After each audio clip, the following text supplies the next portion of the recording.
Si on ne construit pas, on sera inutile. Et Dieu dit, le Seigneur Jésus dit, le serviteur inutile dehors. Dieu n'aime pas les serviteurs inutiles. Les serviteurs, la servante paresseux. Donc il faut qu'on continue à collaborer avec l'Esprit de Dieu. N'est-ce pas? Gloire à Dieu. Ce matin, nous sommes en train d'annoncer la bonne nouvelle. La bonne nouvelle de l'Évangile. C'est merveilleux. Aujourd'hui, le Seigneur nous donne encore l'occasion, le privilège d'entendre la bonne nouvelle de l'Évangile. De pouvoir profiter de sa grâce, de son amour et de ses soins.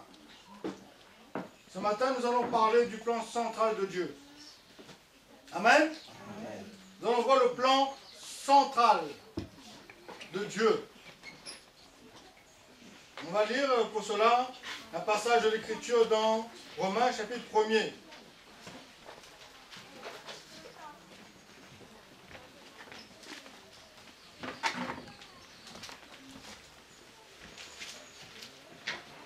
C'est bon?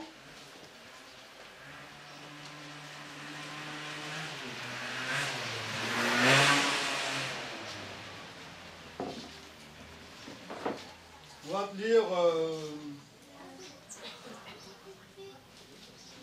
Romains, l'épître aux Romains, chapitre 1er, le verset 1er.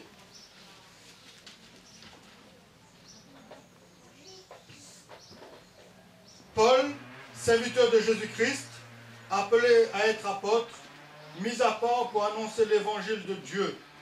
Évangile qui avait été promis auparavant de la part de Dieu par ses prophètes dans les Saintes Écritures. Il concerne son fils, né de la postérité de David selon la chair, déclaré fils de Dieu avec puissance selon l'esprit de sainteté par sa résurrection d'entre les morts. Jésus-Christ, notre Seigneur. Par lui, nous avons reçu la grâce et l'apostolat pour amener en son nom à l'obéissance de la foi tous les païens, parmi lesquels vous êtes aussi, vous qui avez été appelés par Jésus-Christ. Amen. Amen. Donc, Paul dit que Dieu l'a mis à part pour annoncer l'évangile. L'évangile qui concerne son fils. L'évangile, c'est rien d'autre que Jésus-Christ. Amen. Le plan central de Dieu, c'est Christ. Tout était centré sur Christ. Et en dehors de Christ, c'est rien. Vous voyez? Aujourd'hui, les hommes ont beaucoup ajouté à l'évangile. Il y a beaucoup de levain. Aujourd'hui, dans la chrétienté, il y a beaucoup de levain. Les hommes, les responsables d'église, ils ont ajouté aux choses de Dieu. Ils ont frelaté. Et à un moment donné, qu'est-ce qui se passe? On va à la dérive. On tombe dans la séduction, dans l'erreur. Et c'est comme ça que beaucoup feront naufrage par rapport à la foi. Avec des séducteurs, avec des doctrines de démons. Ils emmènent des vagues. Il y a beaucoup de vagues aujourd'hui. Des vagues. Vous savez, une vague, vous savez c'est quoi quand je parle de vagues? C'est dans une période, dans un certain temps, il y a un mouvement qui se passe.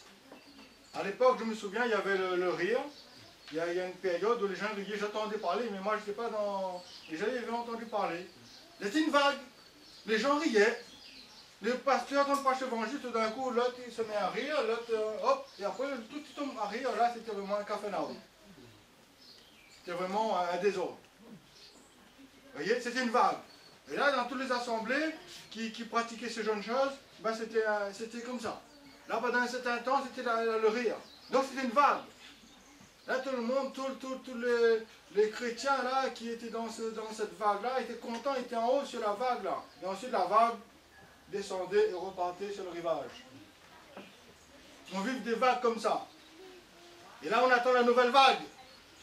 Un coup en haut, ouh, un coup en bas. Et on prend un coup en haut, ouh, la vie chrétienne, c'est des vagues. Monter, descendre. Mes frères et sœurs, ça n'a rien à voir avec l'évangile. Dernièrement, j'entends parler avec le frère Patrick concernant, il y a des serviteurs, il y a là, il y a de l'or. Là, on arrive, à ce moment donné, après, c'était plus c'était le rire, c'était le souffler, le tomber. Ensuite, c'était, ben, il voit l'or. Ah, je vois l'or sur Patrick. Oh, il y a des paillettes d'or sur Patrick. Les uns ne voient pas, mais moi, nous voient. De l'or. Vous voyez? Là, il dit, ben oui, le Seigneur m'a donné des dons en or. Et là, les gens ils entendent ça, ben les gens ils viennent. Parce qu'ils ont entendu, il y a de l'or. Il y a de l'or. Et en Amérique, là, en Californie, dans une période, dans un certain temps, quand les gens entendaient parler qu'il y avait de l'or, ben, les gens qui quittaient les grandes villes partaient à la recherche de l'or. Ah, il y avait un mouvement incroyable. Les gens venaient en foule. La rue vers l'or. Et dans une église, tu entends parler que là, l'or, il y a de l'or qui tombe, il y a des paillettes d'or. Là, les dents, c'est les dents en fer. Maintenant, le Seigneur va transformer les dents en or. Là, on va prier là. Des vagues, frères et sœurs, qui n'ont rien à voir avec l'évangile de Dieu. Dieu peut faire au-delà de ce que nous demandons, pensons. Amen. Mais le problème, c'est que les gens, quand ils font d'une expérience, une doctrine, ils emmènent un système. Et après, ils construisent tout autour de cela un système. Et après aussi, ils emmènent le business autour de cela.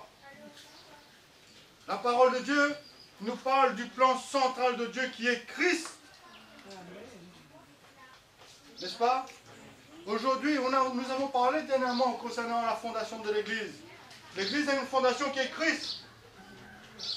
Et comme vous savez, tout dit que toutes les dénominations disent que ben, nous avons pour fondement Christ.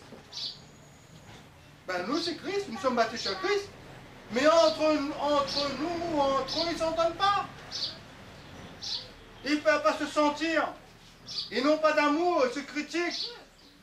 Ils se jugent les uns les autres. Comment on peut dire que nous avons le fondement qui est Christ, que nous avons l'esprit de Christ, que nous avons la même Bible, le même évangile, que nous sommes dans le même royaume et que nous sommes à la guerre en train de se tirer les pieds des uns et des autres?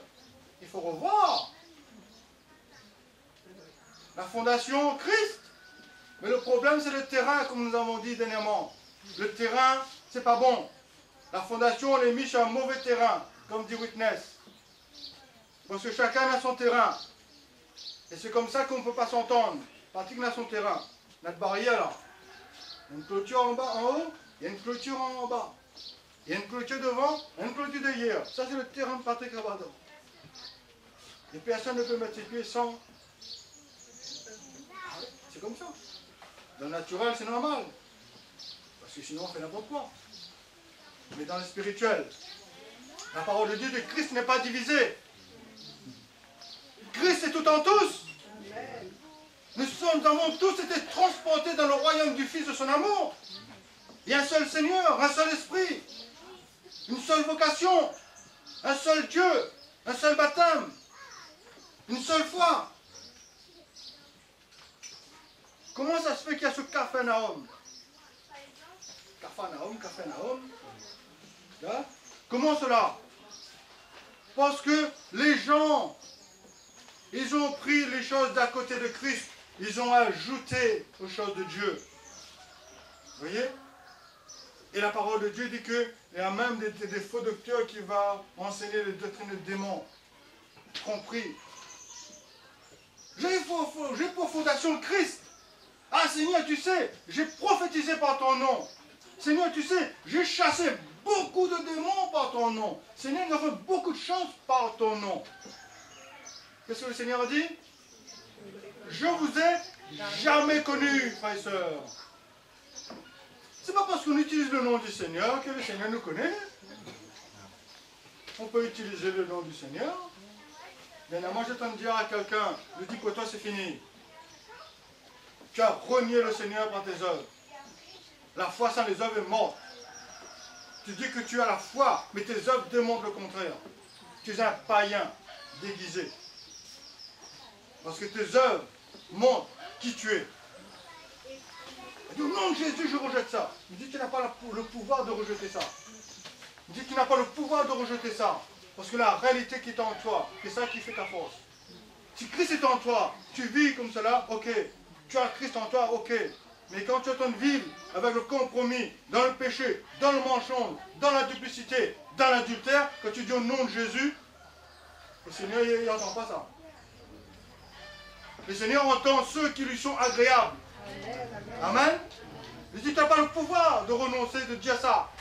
Il y a des gens dans la parole de Dieu qui ont voulu chasser des démons.